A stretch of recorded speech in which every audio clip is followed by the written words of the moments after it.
Hi friends, రాత్రి 1:47 నగరంలోని అత్యంత ఖరీదైన క్లబ్ జేనీ నుంచి బయటకు వస్తోంది ఆదితి సేన్.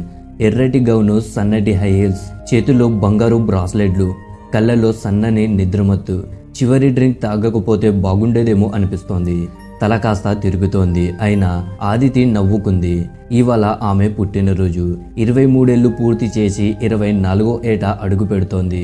స్నేహితుల మధ్య కేక్, లైట్ల మెరుపు, డీజే బీట్ కి తాకిన గొంతు అన్నీ ఒక పరిపూర్ణమైన రాత్రిని తీర్చిదిద్దాయి.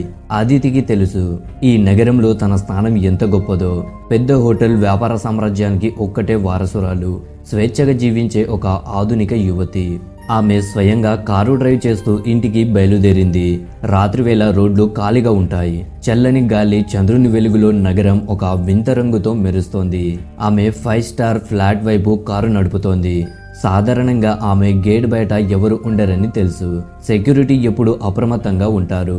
కానీ ఈ రాత్రి ఏదో అసౌకర్యంగా అనిపిస్తోంది. ఎవరో తనను చూస్తున్నట్టు, ఒక నీడ ఆమెను వెంటాడుతున్నట్టు భావన. కానీ కళ్ళకు ఏం కనిపించడం లేదు. కారు గేట్ దగ్గర ఆగింది. అక్కడ ఒక బిచ్చగాడు కూర్చున్నాడు. మురికి బట్టలు, భుజం మీద ఒక సంచి, తలపై టోపీ. కానీ సెక్యూరిటీ అక్కడ లేడు. ఆదితి తడబడుతూ కారు నుంచి దిగింది. బ్యాగ్ చేత్తో పట్టుకుని డోర్ వైపు నడవబోతుండగా, "ఒక్క నిమిషం వింటారా" అని ఒక స్వరం వినిపించింది. ఆదితి తిరిగి చూసింది. మత్తులో ఉన్న కళ్ళు ఫోకస్ చేయడానికి ప్రయత్నిస్తున్నాయి. టక్కున వెనుక నుంచి ఒక చెయ్యి ఆమె నోటిని గట్టిగా మూసేసింది. ఒక గుడ్డను నోటికి గట్టిగా అదిమి పట్టారు. ఆదితి గిలగిలలాడి చేతులు, కాళ్ళు ఆడించింది. అరవాలని ప్రయత్నించింది. కానీ ఏ శబ్దం బయటకు రాలేదు. చుట్టూ అంతా మసకబారింది. కళ్ళ ముందు చీకటి. మరుసటి రోజు ఉదయం ఆదితి నెమ్మదిగా కళ్ళు తెరిచింది. కళ్ళు నొప్పిగా ఉన్నాయి. తల బరువెక్కినట్టు అనిపిస్తోంది. లేచి కూర్చుంది. ఒక్కసారిగా షాక్ అయింది.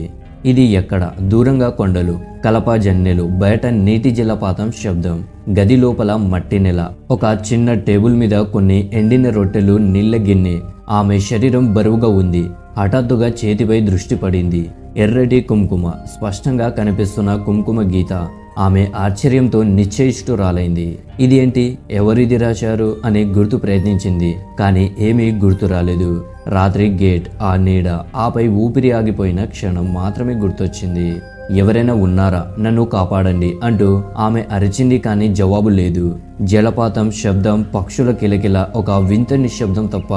ఆమె లేచి నిలబడాలని ప్రయత్నించింది.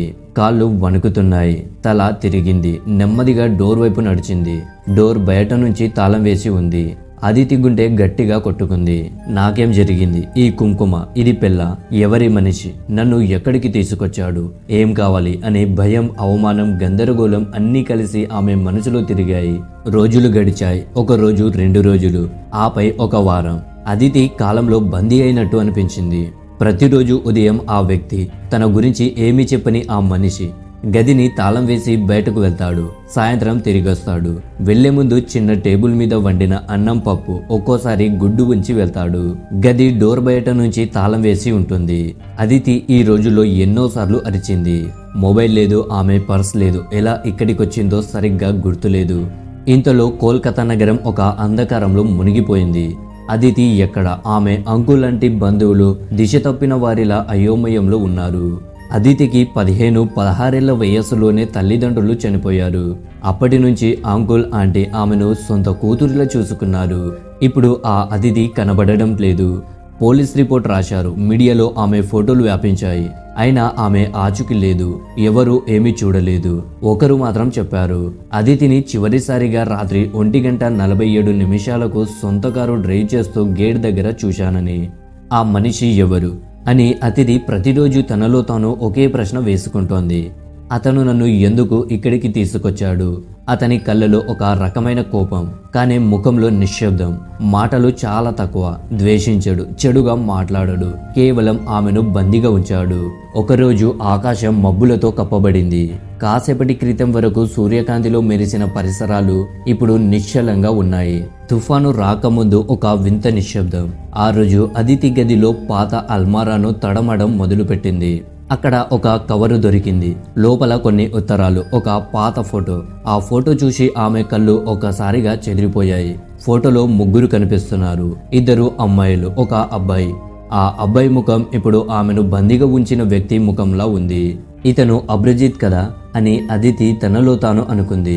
ఆ పేరు ఉచ్చరించగానే ఆమె కాలేజీ రోజుల్లో అబ్రజిత్ అనే ఒక మంచి అబ్బాయి, సౌమ్యంగా నమ్రంగా ఉండే ఒక జ్ఞాపకం మెదిలింది. ఒకరోజు అతను అదితికి ప్రేమను తెలియజేశాడు. కానీ అదితి అందరి ముందు అతన్ని అవమానించింది.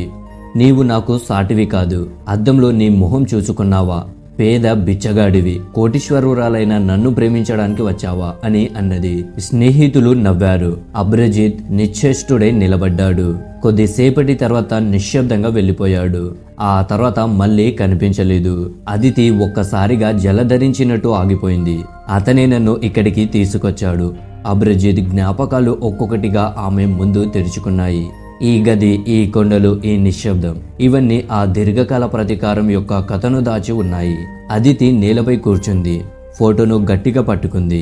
ఆమె గుండెలో ఊపిరి ఆగడం లేదు. హఠాత్తుగా డోర్ వద్ద శబ్దం. ఆ వ్యక్తి గదిలోకి అడుగుపెట్టాడు. రోజు తాళం వేసి వెళ్లే అతను, భోజనం పెట్టి వెళ్లే అతను.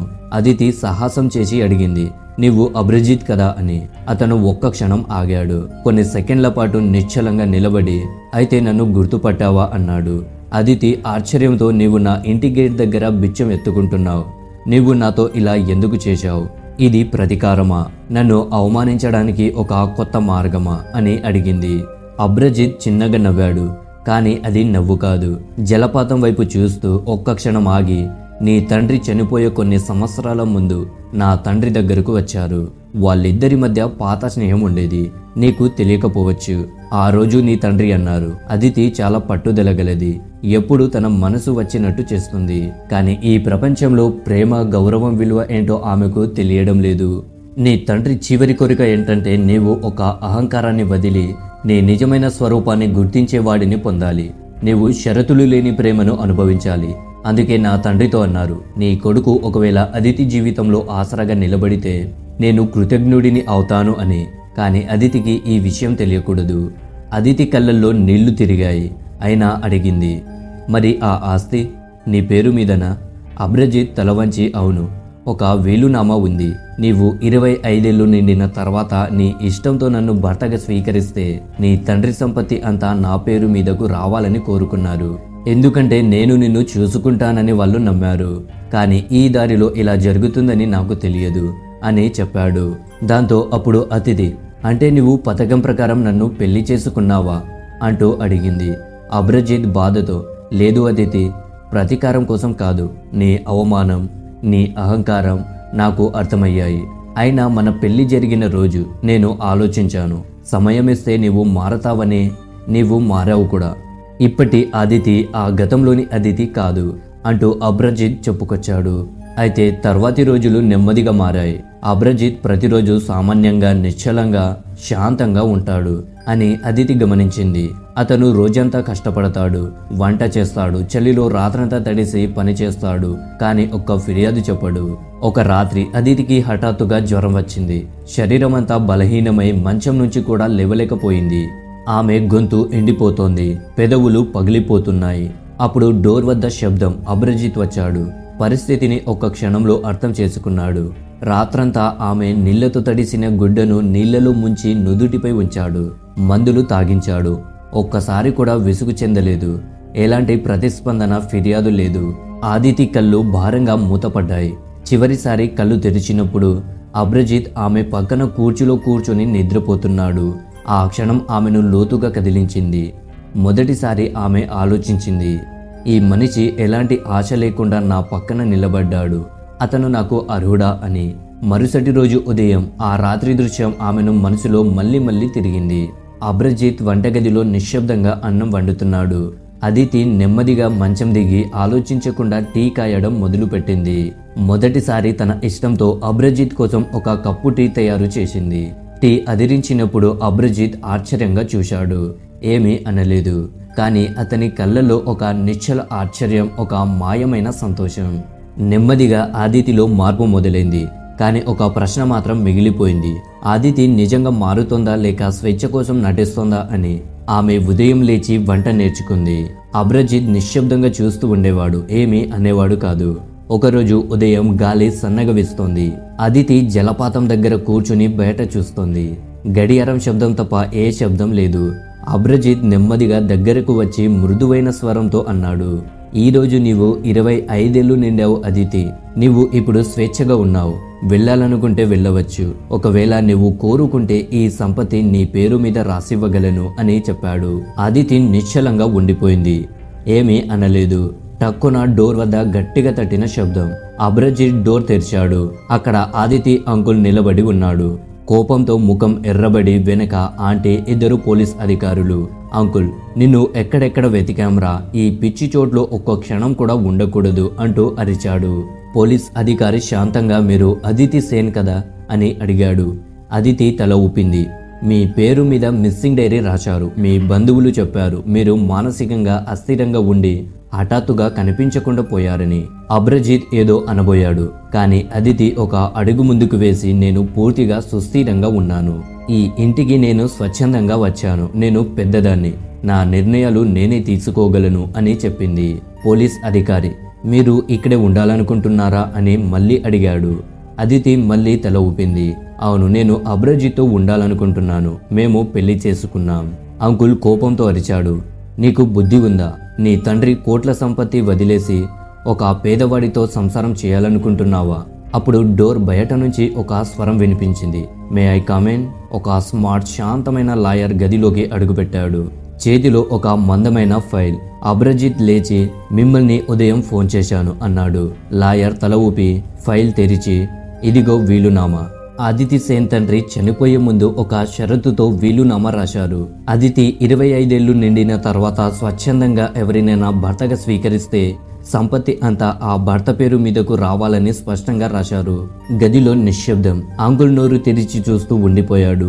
లాయర్ మళ్ళీ, ఈ పత్రాలు కోర్టులో జమ చేయబడ్డాయి. నేను ఇక్కడ కాపీలు తీసుకొచ్చాను అని చెప్పడంతో అంకుల్ ముఖం వాడిపోయింది. ఓ, ఇవాళ నుంచి నీవు మాకు లేవు. మా కళ్ళకు నీవు చచ్చినట్టే అని వాళ్ళు బయటకు వెళ్ళిపోయారు. డోర్ నెమ్మదిగా మూతపడింది. అదితి ఒక లోతైన నిట్టూర్పు విడిచి నెమ్మదిగా లేచి నిలబడింది. అబ్రజిత్తో కళ్ళల్లో కళ్ళు పెట్టి శాంతమైన స్వరంతో, ఈ రోజు కూడా నీవు ఆ కుంకుమ నా నుదుటిపై రాస్తే నేను నిన్ను ఎప్పటికీ వదిలి వెళ్ళను. అబ్రజిత్ స్తబ్దుడైపోయాడు. కళ్ళల్లో నీళ్లు తిరిగాయి. నెమ్మదిగా కుంకుమ తీసుకొచ్చి అదితి నుదుటిపై రాశాడు. అదితి గతంలోని అవమానాలు, అహంకారం, దుఃఖం అన్ని వదిలేసి ఒక కొత్త జీవితం వైపు అడుగుపెట్టింది. ప్రేమ ఎప్పుడు ప్రతీకారం కోరదు. కేవలం కొంచెం అర్థం చేసుకోవడం కోసం వేచి ఉంటుంది అంతే. ఫ్రెండ్స్, ఈ కథ మీకు ఎలా అనిపించింది? మీ అభిప్రాయాలను తప్పక కామెంట్ రూపంలో తెలియజేయండి. అలాగే వీడియోని లైక్ చేసి మీ ఫ్రెండ్స్కి షేర్ చేయండి.